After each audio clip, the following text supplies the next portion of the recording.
dua t'i jap fjalën përfaqësuesit të Shtetit Bashkuara.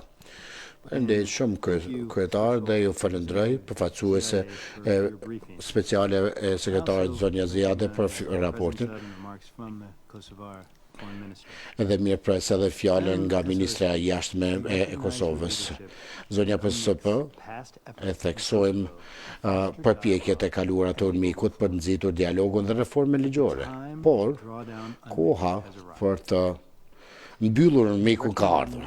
Rekomandojnë që UNMIK-u të fillojë të transferoj funksionet e veta tek agjencitë tjera të OKB-s në terren që kanë funksion më të mirë për këtë punë, ashtu që procesi drejt përfundimit, mbarimit të misionit të jetë gradual e jo i paparashikuar. Shtetet Bashkuara kërkon të zbusë shpenzimet e panevojshme. UNMIK-u është mision pa paqëruajtës. 89% e buxhetit shkon për paga të punëtorëve, edhe pse misioni e ka tejkaluar shumë moti mandatin e vet. Shtetet Bashkuara i bëjnë thirrje anëtarëve të tjerë që ta rishikojnë këtë mandat, ashtu që së bashku të fillojnë një përmbyllje konsistente të misionit. Koha për këtë tranzicion është tejkaluar moti.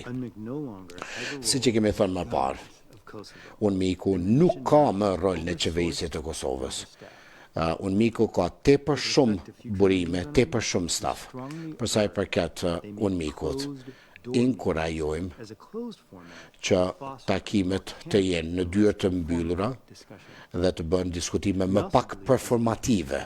Ne besojmë që ky raportim duhet të reduktohet në baza një vjeçare duke marrë parasysh kërkesat në këtë Këshill Sigurimi. Kosova dhe Serbia duhet të punojnë në zbutjen e tensioneve të përmbahura nga retorikat eskaluese mes tyre dhe në rajonin e tyre për një të ardhme më prosperuese. Qëllimi përfundimtar duhet të jetë njohja e ndërsjell.